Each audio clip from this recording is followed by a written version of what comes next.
नमस्कार दोस्तों, टीच गुरु के यूट्यूब चैनल पर आपका हार्दिक स्वागत है।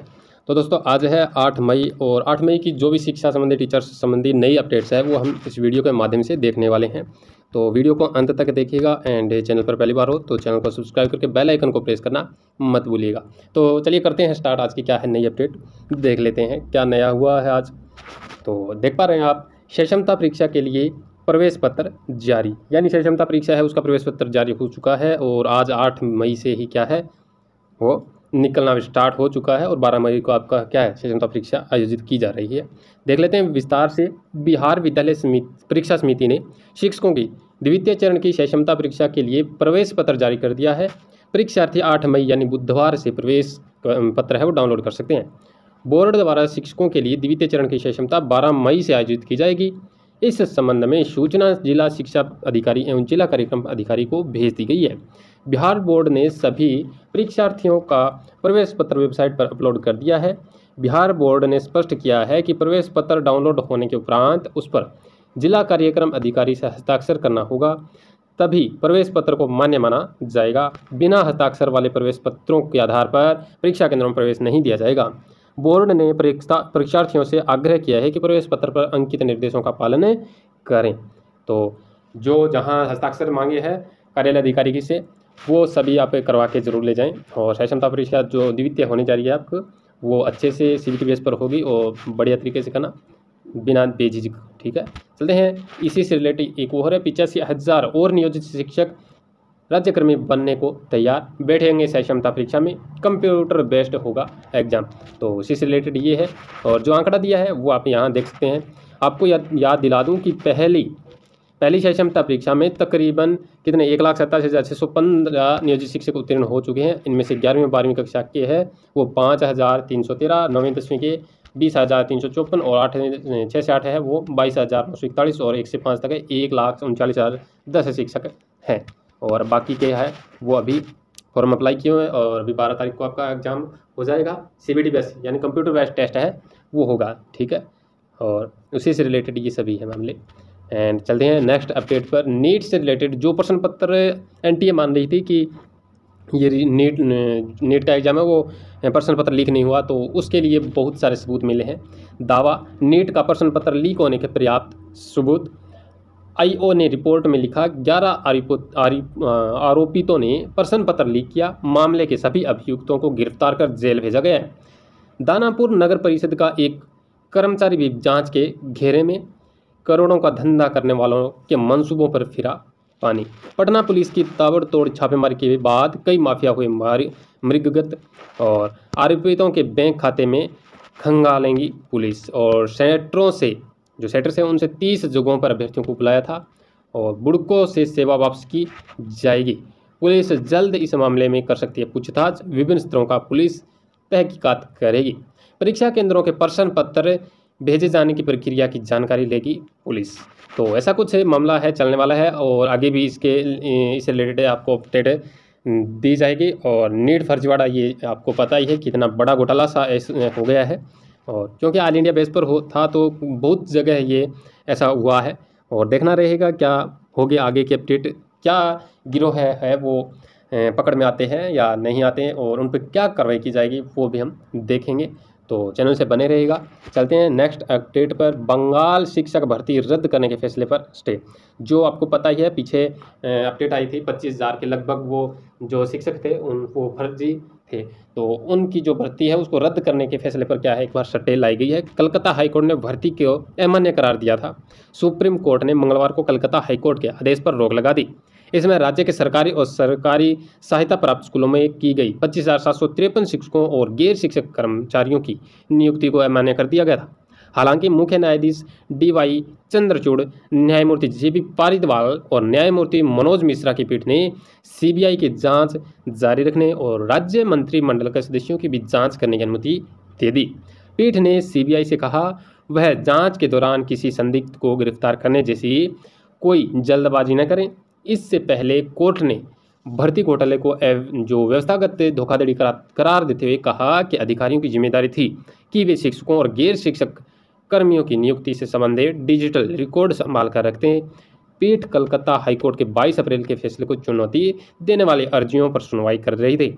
हाईकोर्ट ने बंगाल के सरकारी और सहायता प्राप्त स्कूलों की नियुक्ति को अमान्य कर दिया था। तो ये है अपडेट बंगाल शिक्षक भर्ती से रिलेटेड, और इस पर सटे लग गई है एक बार, तो देखना रहेगा आगे क्या इस पर अपडेट आती है। चलते हैं नेक्स्ट अपडेट क्या है। पिता का नाम बदलवाया, अब जांच में फंसे। भागलपुर से ये अपडेट आ रही है। जिले के 10 शिक्षकों ने अब तक नहीं कराया है सत्यापन। भागलपुर मुंगेर की शिक्षिका के नाम में सिर्फ कुमारी व देवी का फर्क। शिक्षिका के माता पिता का नाम, जन्म तिथि सब एक। भागलपुर के जो नवगछिया प्रखंड अंतर्गत NPS बोरबा मुसहरी में कार्यरत शिक्षिका गायत्री देवी और मुंगेर जिले के PS खोपवार में कार्यरत गायत्री कुमारी के आवेदन में माता और पिता का नाम एक ही है। इसके अलावा दोनों का TET सर्टिफिकेट भी हूबहू मिल रहा है। विभाग ने दोनों को एक साथ पटना बुलाया, जबकि बिहेपुर प्रखंड के RMS गौरीपुर में कार्यरत शिक्षिका बेबी एकता के BTET प्रमाण पत्र का शुरुआती 2 अंक बदला गया है। ये है मामला बहुत ही गंभीरता वाला, क्योंकि एक जैसे माता पिता का नाम हो गए और उनके जो नाम है वो भी एक जैसे ही है। तो 70 शिक्षकों के कागजातों का 8 से 9 मई को होना है सत्यापन, ये भी होने वाला है। और बाकी अपडेट यहाँ आप देख भी सकते हैं क्या दिया है। जो मुख्य अपडेट थी वो मैंने आपको बता भी दी है, आप देख पा रहे हैं यहाँ पर। पिता का नाम बदलवाया और अब तक जांच में भी फंसे हुए हैं। 10 शिक्षक अब तक क्या है सत्यापन भी नहीं करवा चुके हैं। तो ऐसा क्या है इनके साथ क्या होगा वो भी हम देखेंगे, आगे अपडेट आती है जैसे ही आपको अवगत करा दिया जाएगा। अभी 504 प्रधानाध्यापक अधिकारियों के वेतन में कटौती की गई है, क्योंकि मिड डे मील जो मॉनिटरिंग सिस्टम की अवहेलना करने का मामला है, इसमें उन्होंने सही से क्या नहीं है मिड डे मील नहीं दिया। उस वजह से इन 504 प्रधानाध्यापक HM के अधिकारियों के क्या है वेतन पर कटौती की गई है। तो थोड़ी सी अपडेट देख लेते हैं। राज्य में 504 प्रधानाध्यापकों एवं अधिकारियों पर वेतन कटौती की कार्रवाई की गई। इन अधिकारियों 3 से 7 दिनों के वेतन की कटौती हुई है। ये कार्रवाई मध्य भोजन निदेशालयों के मध्याह्न भोजन योजना के मॉनिटरिंग सिस्टम की अवहेलना के मामले में की गई है। वेतन कटौती की कार्रवाई के दायरे में आने वाले ये सभी ऐसे अधिकारी हैं जिन्होंने मध्याह्न भोजन बांटे जाने से जुड़ी एक विशेष रिपोर्ट के लगाए गए कॉल का जवाब नहीं दिया। कार्रवाई के दायरे में प्राथमिक और मध्य विद्यालय के कितने हैं 328 प्रधानाध्यापक जिनके वेतन में से 7 दिनों की कटौती हुई है, और 146 प्रखंड साधन सेवियों के वेतन में 5 से 5 दिनों की, और 30 जिला कार्यक्रम प्रखंड प्रबंधक को जिला समन्वय वेतन में से 3 दिनों की कटौती के आदेश दिए गए हैं। तो यह है मामला, देखते हैं इसी से रिलेटेड। ये 504 पदाधिकारियों को वेतन रोका। सीवान से सबसे अधिक 36 प्राचार्यों पर हुई कार्रवाई। मध्याह्न भोजन की जानकारी नहीं देने पर हुई कार्रवाई। 328 HM 146 प्रखंड साधन सेवी पर की गई कार्रवाई, और 30 जिला कार्यक्रम प्रबंधों पर गिरी गाज, और इन पर कितना लगा है वो भी हम यहाँ देख सकते हैं। एंड शिक्षा की योजना को लाभ सिर्फ ई-शिक्षा कोष पोर्टल से। शिक्षा के अपर मुख्य सचिव ने जारी की अधिसूचना। पोर्टल पर जानकारी के आधार पर मिलेगा लाभ।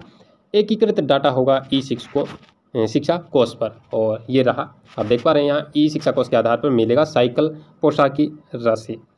राज्य के सरकारी स्कूलों के छात्र छात्राओं को ई-शिक्षा कोष पोर्टल पर उपलब्ध आंकड़ों के आधार पर ही साइकिल पोशाक सहित सभी सरकारी योजनाओं का लाभ मिलेगा।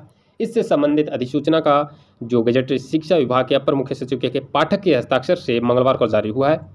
इसके मुताबिक बिहार सरकार के शिक्षा विभाग ने शिक्षा के एकीकृत डेटा लाने के लिए ई-शिक्षा कोष नामक एक ऑनलाइन पोर्टल बनाने की पहल की है, और यह पोर्टल शिक्षा विभाग की सभी जरूरतों को पूरा करेगा। बिहार की विद्यालय शिक्षा से संबंधित यह प्रणाली राज्य के विद्यालय शिक्षा प्रणाली 0 से 8 के सभी महत्वपूर्ण बिंदुओं पर ये अधोलिखित गई है। तो आप देख सकते हैं ये साइकिल से रिलेटेड, साइकिल और पोशाक, ये भी यहाँ उन्हीं से जो लाभ मिलेगा वो ई-शिक्षा कोष से पोर्टल से आपको लाभ मिलेगा। और सभी को अवगत कराएं अपने जो जिनके आप लगभग के बच्चे ये पढ़ रहे हैं, तो उनको भी ये जानकारी अवश्य होनी चाहिए कि ई-शिक्षा कोष पर आपका सीधा ही पेमेंट होगा, या फिर जो साइकिल पोशाक की राशि है वो सीधी ही आएगी। ठीक है। और अब ये आप देख रहे हैं 509 शिक्षकों पर फिर गिरी वेतन कटौती की गाज। सर्वाधिक 32 शिक्षक नालंदा के और 27 शिक्षकों के साथ बेगूसराय दूसरे स्थान पर। तो गर्मी की छुट्टी जो चल रही है उसमें विशेष कक्षाएं लगाई जा रही है, उसमें जो 509 शिक्षक गायब थे उन पर ये वेतन कटौती की गाज है। और ये अलग मामला है, ये आप 504 का है और ये 509 का है। ठीक है, अलग अलग है, बाकी आप चेक कर सकते हैं, वीडियो ज़्यादा लंबी हो जाएगी। एंड ये एक नोटिस जारी हुआ है जिला शिक्षा पदाधिकारी जमुई विषय क्या है? 1 से 5 के शिक्षक फर्स्ट अनिल कुमार माध्यमिक विद्यालय चरघरा झांझा जमुई, दो अब्दुल्ला रहमानी मध्य विद्यालय धमना झाझा जमुई को प्रशिक्षण से विरमित करने से संबंधित है। महोदय क्या दिया है? उपर्युक्त विषय के संबंध में अंकित करना है कि इस संस्थान में 6 दिवसीय आवासीय प्रशिक्षण दिनांक 6/5/2026 से 6/5/2024 से 11/5/2024 तक कक्षा 1 से 5 के शिक्षक फर्स्ट 1 नंबर कौन है? अनिल कुमार, और ये चरघरा झांझा का और जमुई। दूसरा अब्दुल्ला रहमान मध्य विद्यालय धमना झाझा जमुई, शिक्षक द्वारा अमर्यादित भाषा का प्रयोग और योगा स्तर एवं प्रशिक्षण कक्षा को बाधित करना, अनुशासनहीनता तथा छात्रावास परिसर में मेष कर्मी के साथ धक्का मुक्की करने के आरोप में प्रशिक्षण से विरमित किया जाता है। साथ ही 1 दिन की वेतन की कटौती का अनुशासनात्मक कार्रवाई की अनुशंसा की जाती है। तो ये भी अपडेट नहीं है, कल की है, देख पा रहे हैं यहाँ पर, ये रही। और इन 2 शिक्षकों का क्या है? वेतन कटौती और इन पर कार्रवाई भी हो सकती है। तो देखना रहेगा आगे क्या होगा। लखीसराय के से ये अपडेट आई है। तो ये थी आज की अपडेट। आई होप आपको बहुत अच्छी लगी होगी और कमेंट में बताइएगा आपको कैसी लगी। तो चलिए आगे भी आपको अपडेट किया जाएगा, और तब तक के लिए अगर आप चैनल पर पहली बार हो तो चैनल को सब्सक्राइब कर बेल आइकन को प्रेस करना मत भूलिएगा। तो चलिए दोस्तों, आज के लिए इतना ही, मिलते हैं नेक्स्ट अपडेट में। तब तक के लिए धन्यवाद, जय हिंद।